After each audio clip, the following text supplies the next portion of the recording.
keliling dunia bukan lagi mimpi. Sekumpulan orang-orang ini menebas mitos bahwa keliling dunia memerlukan biaya yang tidak sedikit alias mahal. Komunitas backpacker dunia saya bentuk tanggal 5 September tahun 2009. Komunitas ini menjadi wadah saling sharing antar backpackers Indonesia yang ingin traveling keliling dunia. Jadi membernya orang-orang Indonesia yang tinggal di Indonesia, tetapi juga ada yang tinggal di luar Indonesia. Membernya sekarang 13.955, mungkin hampir akan 14.000 ya dalam waktu 3,5 tahun. Komunitas backpacker dunia ini bukan trip organizer ya. Kami hanya saling sharing informasi, gathering setiap bulan, baik yang di Jakarta ataupun di provinsi lain. Jadi di setiap provinsi ada sekarang komunitas backpacker dunia. Mereka men-sharingkan informasi siapa pulang dari mana, menceritakan pengalamannya. Hal apa sih yang didapatkan dari menjadi seorang backpacker, apalagi hingga keliling dunia?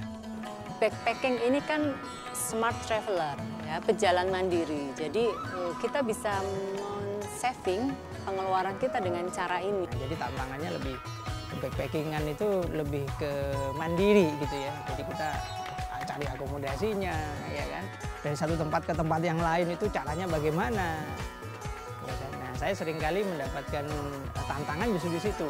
Backpacking ini menurut saya nilai positifnya banyak untuk anak-anak yang masih muda karena semakin banyak dia keluar Indonesia, semakin dia bisa merasakan budaya di luar, kehidupan masyarakat di luar. Hal-hal yang positif ini bisa digunakan oleh mereka membangun Indonesia. Indonesia seperti apa sih yang ingin saya cita-citakan? Mengapa Singapura begini? Mengapa Malaysia begini? Mengapa Thailand begini? Mengapa Vietnam begini? Jadi mereka bisa studi banding dengan menggunakan uang sendiri kan? Kalau berada di tempat baru itu ada curiosity yang sangat besar, rasa ingin tahu yang sangat besar. Terus kan kita hidup sekali ya. Jadi kalau uang dibelikan iPad atau BB, tahun depan harganya drop. Tapi kalau kita pakai backpacking, memori itu akan melekat terus.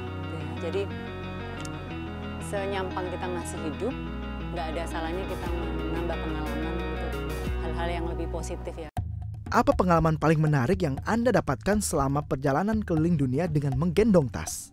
Dari perjalanan saya banyak yang kemudian saya sharing juga ke teman-teman. Seringkali kita mendapatkan informasi itu bukan informasi yang sesungguhnya terjadi.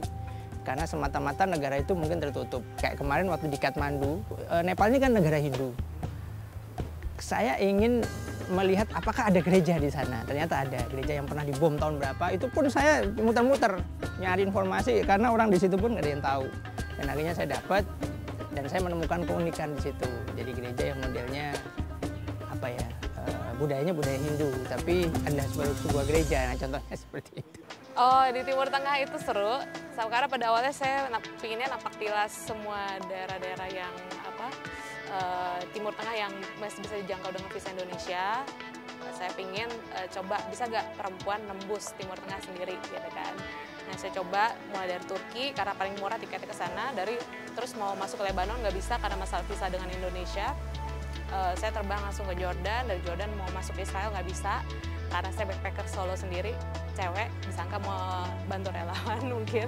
Jadi saya terbentur masalah visa di Israel, saya balik ke reroute ke Mesir. Nah di Mesir kebetulan saya waktu itu kerampokan sempat di Kairo, karena Kairo lagi rusuh, saya berapa kali ya, 2 kali hampir kejebak kerusuhan di sana. Nah, tapi untungnya saya nyamar jadi wartawan dengan kamera saya, jadi mereka percaya, jadi saya lolos gitu. Saya bilang saya wartawan asing dari Indonesia, terus akhirnya saya bisa masuk subway dan selamat.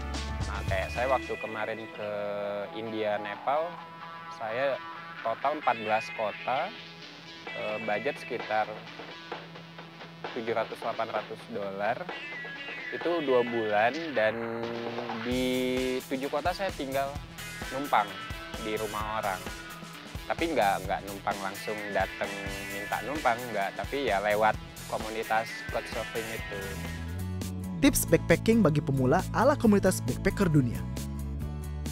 Pertama memang mengumpulkan informasi itu penting ya. Jadi jangan merasa ngeri duluan atau cheaper ya, ragu untuk jalan. Minimum pelajari dulu informasinya, kumpulkan informasi, kemudian mulai booking tiketnya 1 tahun sebelumnya biasanya ya. Jadi kadang ke Singapura cuma 300.000, cuma loh saya bilang, karena kalau normal price untuk sebuah pesawat ke Singapura kan pasti di atas 1 juta gitu ya kalau full board flight gitu. Ini kan dengan low cost carrier, jadi kita bisa lebih berhemat gitu. Menginap di dorm, jadi yang sekamar beramai-ramai supaya lebih berhemat, karena murah. Kalau dorm bisa cuma 30.000, 50.000 per orang per malam di satu kamar rame-rame ber-6, ber-8, ber-10 gitu ya. Dengan rame-rame tidur kita bisa mengenal backpacker dari dunia, dari belahan dunia lainnya ya, seperti dari Eropa, dari Amerika begitu. Jadi akan menjadi lebih banyak teman yang kita kenal.